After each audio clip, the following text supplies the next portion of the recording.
Hello dear students, Deepali ma'am here. Today I am giving you chapter 2 part E solutions. ABCD part I have already sent you. Now here comes part E solution. So first of all, here is question number 1. Microorganisms are very useful in manufacturing different food items. So this we have studied in the lesson. Now here is the answer. As you can see, microorganisms are very useful for manufacturing food items such as Lactobacillus bacteria helps in the formation of curd. Fungi yeast helps in yeast formation by releasing carbon dioxide gas, making eatables fluffy. Example, dosa and idli. Fungi yeast converts natural sugar present in seeds and fruits into alcohol. So this is your answer number 1. Question number 2, give reasons. First one, yeast is added to the batter used to make dosa. Why yeast is added? So it is answer is on page number 20. See, I have marked here page number 20 the answer जो हमने 2D mark किया था वही 2AE answer है हमारा. Got it? So here is your next answer. Next question is, it is important to brush one's teeth before going to bed. This answer children you have to write on your own. Why is it necessary to brush the teeth before going to bed? As we eat the food particles are present in the teeth which may cause cavity. So it is necessary to brush to remove the food particles from our mouth. Next, C question. Reducing the quantity of salt in the pickle can cause it to go bad soon. So here is your answer. Pickles are kept in households for years and to ensure that they do not go bad soon. Lots of salt is added to them. Sugar and salt reduce the water content and make it unavailable for the growth of microorganisms. As a result, the foods get preserved. So remember, sugar and salt are preservatives और वो water की content को कम करते हैं या ख़त्म कर देते हैं जिससे microorganism multiply और grow नहीं हो सकते. तो ये था हमारा next answer. Next question. Food from puffed or enlarged can should not be consumed. Puffed और एनलार्ज कैन मीन्स जो कैन्स पैक होते हैं पर किसी कारण वो कैन फूल जाते हैं और उनका ढक्कन थोड़ा सा खुल जाता है, सो वो खाना नहीं खाना चाहिए.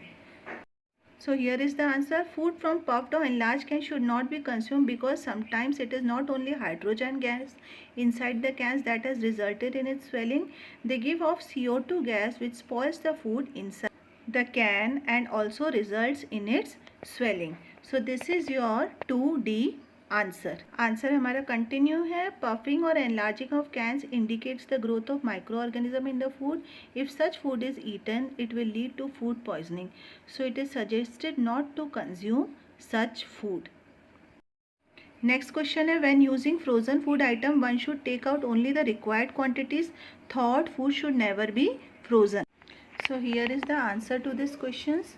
Microorganisms do not multiply at 0 degrees Celsius. Once the food is thawed, its temperature becomes same as room temperature. This gives microbes a chance to multiply, which can spoil the food. Hence, while using frozen food, one should take out the required quantity. Children, this means that microorganisms multiply करते हैं जब high temperature होता है. तो ये जो food है, जो हम फ्रोज़न फूड, सबसे कॉमन एग्जांपल है मकेन्स. मकेन्स आप सबने खाए होंगे, वो हमेशा फ्रीज़र में रखे जाते हैं. पर जितने खाने होते हैं, जितने हमको यूज़ करने आते हैं, हम उतनी क्वांटिटी में निकालते हैं. हम सारा पैकेट निकाल के नहीं बैठ जाते. तो that is called as thawed food. क्यों? क्योंकि हम पूरा पैकेट मकेन्स का निकालेंगे, हमको खाने सिर्फ 4-5 हैं उसमें से. तो बाकी के मकेन्स क्या होगा, उनका टेम्परेचर हाई हो जाएगा, यानी वो फ्रीज़र से बाहर आएंगे तो उनका टेम्परेचर बढ़ जाएगा, जिसके कारण माइक्रो ऑर्गेनिज्म को मल्टीप्लाई करने का चांस मिलेगा और वो क्या होंगे, वो मल्टीप्लाई होकर इस फूड को स्पॉइल कर सकते हैं. तो दोनों क्वेश्चंस जो हैं हमारे कनेक्टेड हैं. While using frozen food item, जो फ्रीज़ करके रखते हैं, हम फ्रीज़र में रखते हैं, उतने ही निकालने चाहिए जितनी ज़रूरत है, क्योंकि उसको वो थॉड फूड होता है. थॉड फूड, फ्रोज़न फूड हम निकालेंगे और यूज़ करेंगे कि उसको गर्म करेंगे, कुक करेंगे. बट अगर हम ज़्यादा क्वांटिटी में निकालेंगे और उसको वापस रख देंगे तो what will happen, the taste of the food will spoil. Here comes our question number 3. How do communicable disease spread? Suggest ways to prevent these diseases. Tuberculosis, athlete foods and cholera. So this page number I have given 25 page and 26 page. See page number 25 and 26 we have.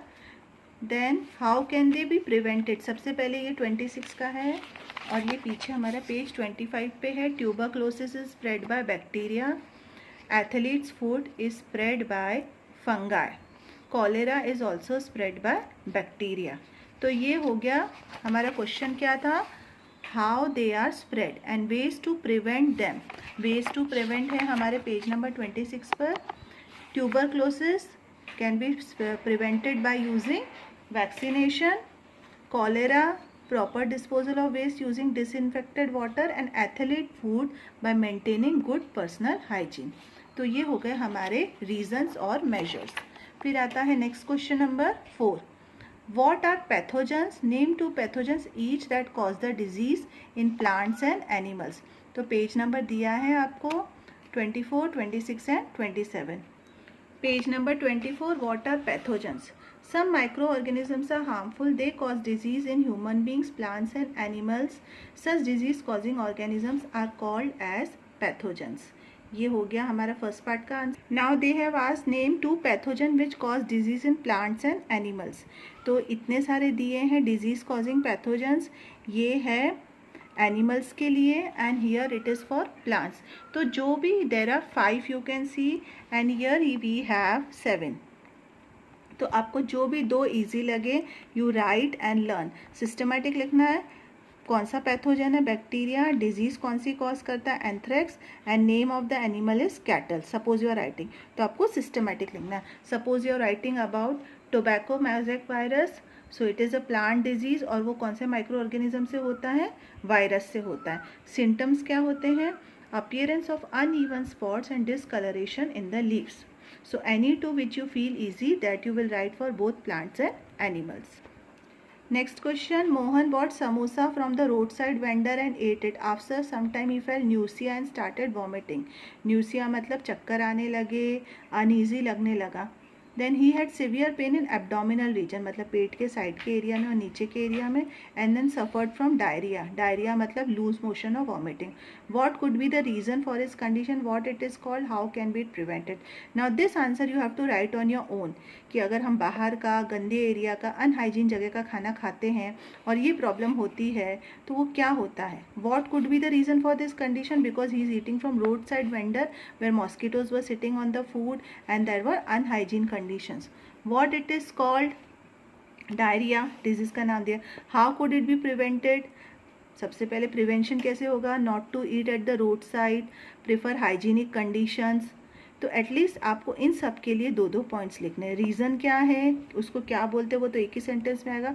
How could it be prevented? 2 sentences for this. Last question है हमारा. Which disease the following children are most likely to suffer. So first वाला है water से होती है, typhoid and cholera. Okay. Then Anshu does not take bath every day. He maintains poor personal hygiene. तो कौन सी डिजीज़ हो सकती है? Ringworm and athlete's foot. और ये मैंने फूड लिखा है, एथलीट्स फूड है, फुट है. Pulkit has been bitten by infected street dog. Rabies.